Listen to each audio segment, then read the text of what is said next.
What's up, everybody? Welcome to the 4040 Vision podcast and our latest edition of 4040 Shorts, a short-form podcast format where we cover a sports or sports history topic for around 10 minutes to help make you a more informed sports fan. Today, we're talking about one of the most iconic football clubs in the world, and my personal favorite team, Chelsea Football Club, and the supposed curse that seems to be plaguing their number 9 shirt.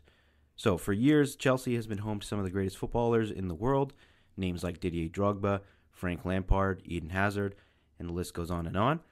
But for some, they believe that the number 9 shirt is a curse that plagues this club. It's a shirt that's been worn by some of the club's most iconic players, but also by some who have struggled to live up to the expectations that come with it.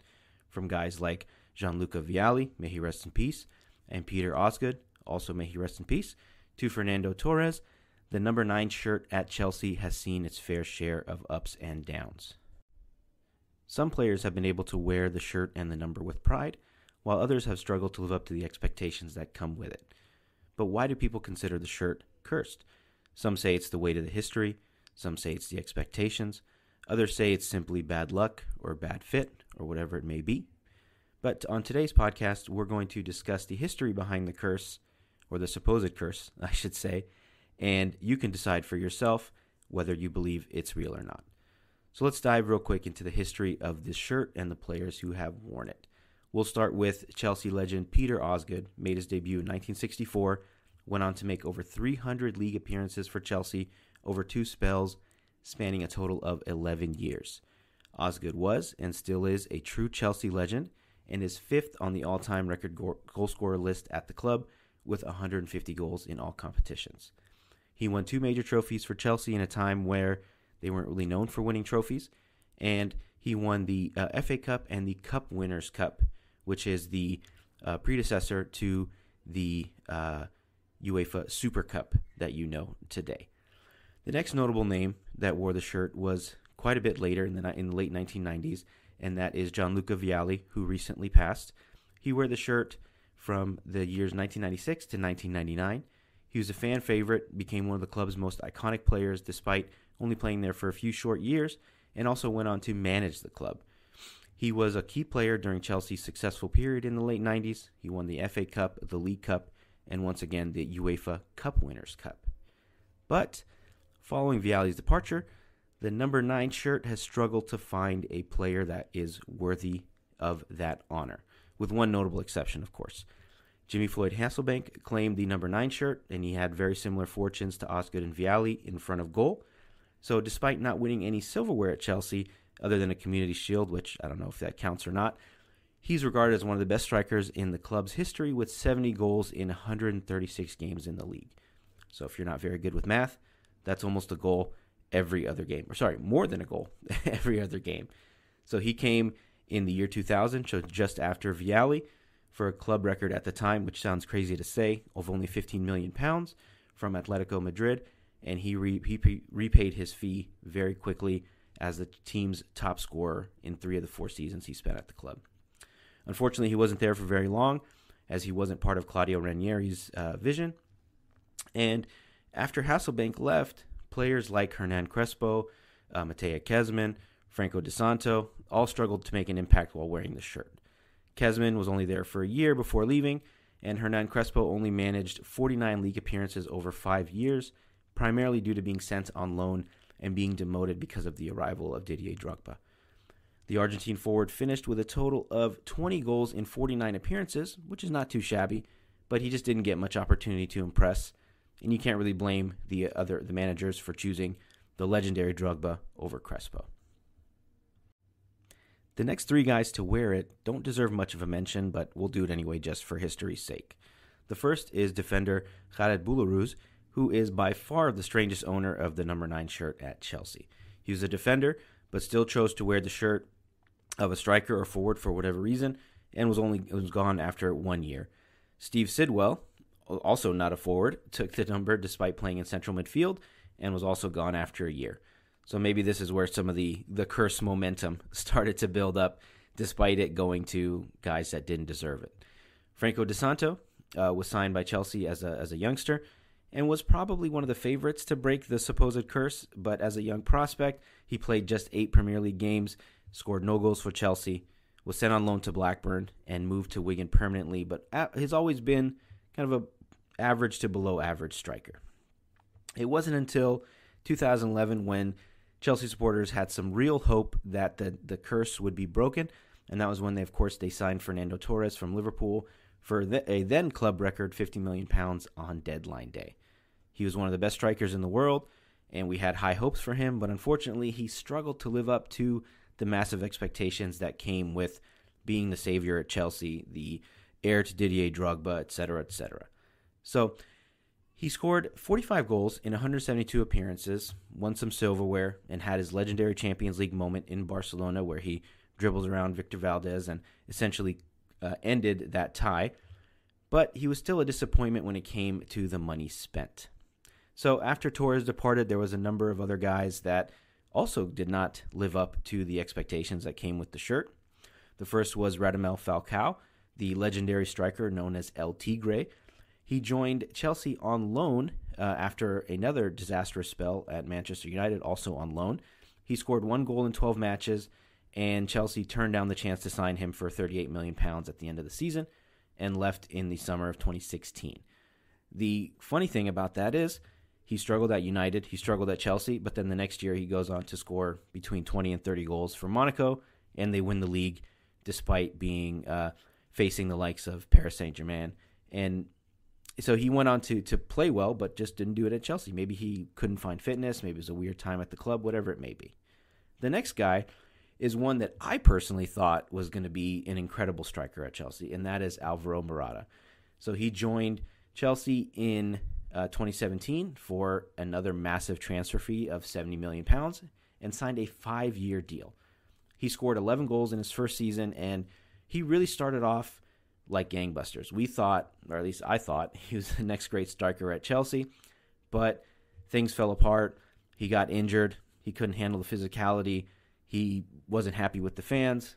Basically, he was allowed to leave after 18 months, and he didn't do all that much at Chelsea and has gone on to have a decent career, but he's always been a slightly above average striker no matter where he's gone. So maybe no surprise that he didn't work out at Chelsea with all the pressure and everything that came with it. The next guy is even more forgettable than Alvaro Morata, and that was Gonzalo Higuain. He joined Chelsea on loan from Juventus after playing at Real Madrid, having a great career there, at Napoli, and of course at Juve as well. He scored 5 times in 14 games in the Premier League, but he never looked fit enough to play in the Premier League for a long time, and just always looked slow. Maybe that was just because of his age, maybe his style, whatever it may be. It just wasn't much of a surprise that it didn't work out. The next guy was another guy that I personally love. I still love him to this day as a player, and I'm really disappointed he's still not wearing Chelsea blue, and that is Tammy Abraham. So Tammy was a Chelsea youth product. He impressed on loan at a bunch of places, most recently at Aston Villa, and Frank Lampard decided to show some trust in him and chose him as the club's number 9 ahead of the 2019-2020 season. So, of course, that is the COVID season that got all messed up because of the COVID-19 epidemic in March of 2020. But he still scored 18 goals in 47 games for Lampard. But in the next campaign, he kind of struggled under Thomas Tuchel. Maybe that was a change in formation, a change in responsibility. Maybe he just didn't feel as trusted by Tuchel as he did for Lampard. Anyway, he scores only, and I say only, 12 goals that season, and he scored a very respectable 30 goals in 82 appearances while wearing that number 9 shirt for Chelsea. So unfortunately, that wasn't deemed good enough, and he was sold to AS Roma on a 5-year deal for about £35 million. And he continues to play well at Roma, and I'm really sad, to be honest, that he's not still with Chelsea. And the main reason that he's not with Chelsea anymore is because they went out and bought another number 9 and another guy that he's not quite a Chelsea academy product, but was a young player that was purchased by Chelsea way back when, and that is Romelu Lukaku. So Chelsea signed him for, again, a club record £97.5 million, which was kind of a head-scratcher, but it seemed like maybe he's the guy that's going to take us over the top. He's going to be the next striker after Diego Costa that's going to fire us to a Premier League title. And obviously that did not happen. He started off well under Thomas Tuchel, but he never seemed to fit with the system. He scored 8 goals in 26 Premier League games, and of course, that's not what you expect when you're paying £100 million for a striker. And he had some injuries. There was another COVID-19 outbreak, and a very ill-advised interview came out where it seemed like he was unhappy at Chelsea and pining for a return back to Inter Milan. He got that return on loan, and it doesn't seem like he will be wearing the Chelsea number 9 shirt ever again. The most recent victim or bearer of the Chelsea number 9 shirt is former Arsenal and Barcelona striker Pierre-Emerick Aubameyang. So he was purchased this past summer for just about £10 million as he was deemed surplus to requirements at Barcelona, and he's been okay. He has 3 goals and 2 assists at the time of this recording, and it's January 24th, 2023. And he doesn't seem to fit new manager Graham Potter's system and has been in and out of the team, not chosen all that often for the starting 11, and is really on the back half of his career anyway. He's about 33 or 34 years old. So, to be fair, we probably didn't have too high of expectations for him, especially with his price tag and all that. So there seems to be a legitimate fear around the club that the number 9 shirt is cursed. Thomas Tuchel mentioned it. He said some players will never take it up.